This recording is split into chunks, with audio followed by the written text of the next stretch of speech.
What's going on, everyone? Welcome back to my channel. In today's video, we're going to be looking at 3 exercises for a condition called radial tunnel syndrome, which affects our radial nerve and a branch of the radial nerve that runs through this area of the forearm. This branch is called the posterior interosseous nerve. It causes pain here on this side of the elbow that can radiate down the forearm toward the wrist.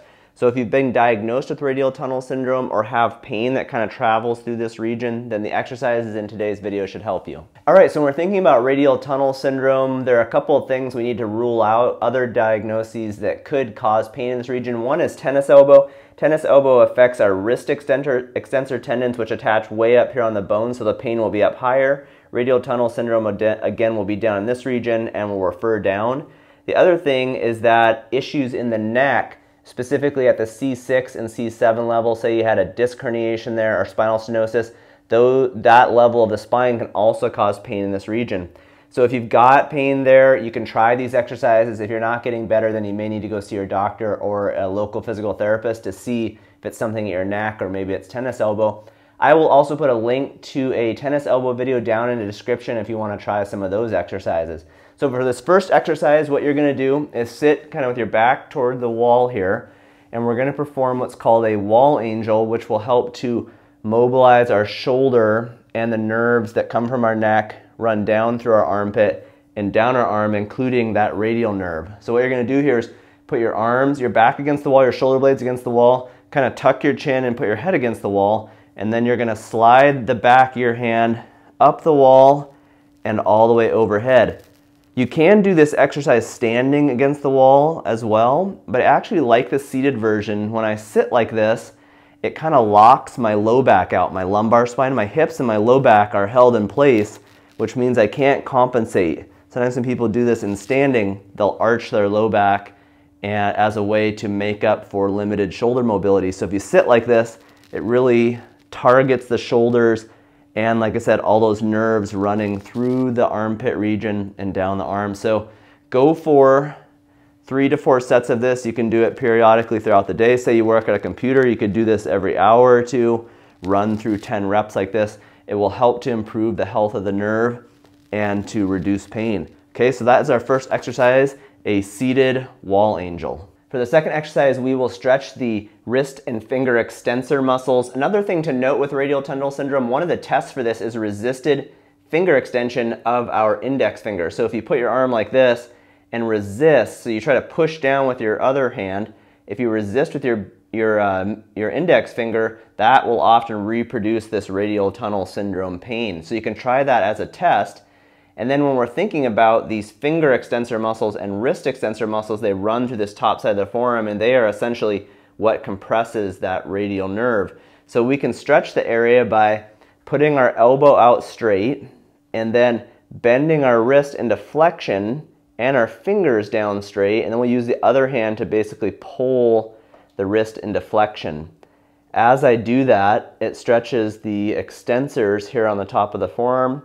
And the thought here is that if we loosen those muscles up and improve their flexibility, it can reduce some of the pressure that's being put on that branch of the radial nerve.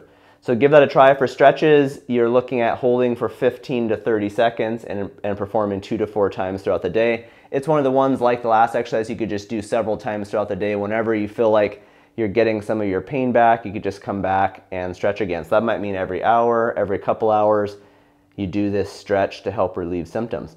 Okay, so that is our second exercise, a wrist extensor stretch. For the last exercise, we are going to specifically mobilize the radial nerve. So this is an exercise that some people refer to as nerve flossing. We're basically going to work on getting that radial nerve to slide and move more easily all the way from where it starts in the neck down to the arm and where it runs down to the fingers. So what you're going to do to target radial nerve, you're going to put your fingers into sort of a fist position, and you're going to tuck your wrist into flexion, and then your arm is going to go back behind you, so my shoulder is going to go into extension.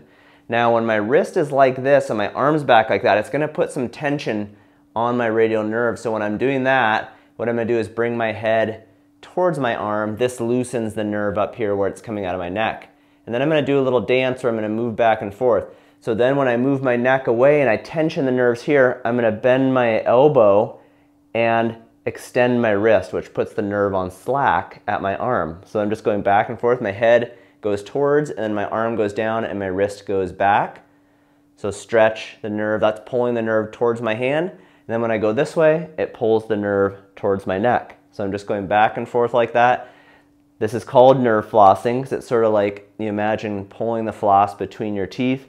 You're pulling it back and forth each direction. And we have studies showing that these nerve flossing techniques can help improve the circulation to our nerves and to help reduce pain. Okay, so for this one, you have to kind of see how your body responds to it. If you're having a lot of nerve pain or your nerve pain is really severe, you might not be able to do as many of these.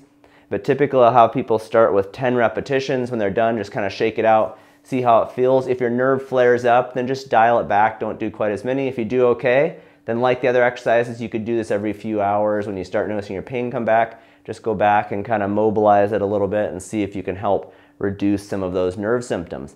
Okay, so that's our third exercise, a radial nerve mobilization. Thanks for checking out today's video. I hope the exercises are helpful to you. Just want to mention that my book is available on Amazon and Barnes & Noble. It has comprehensive rehab programs for the 50 most common pain issues and injuries. Each body region has its own chapter.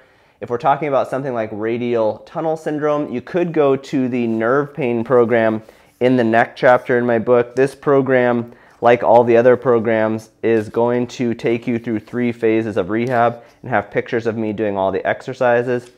This program, for instance, has a bunch of other exercises that we would often prescribe to people who have nerve pain that travels down their arm, including radial tunnel syndrome. So if you'd like to have a resource at home that's more comprehensive and allows you to do your own physical therapy, I will put an Amazon link for my book down in the description. All right, you guys, thanks for checking out today's video. I'll see you in the next one. Bye.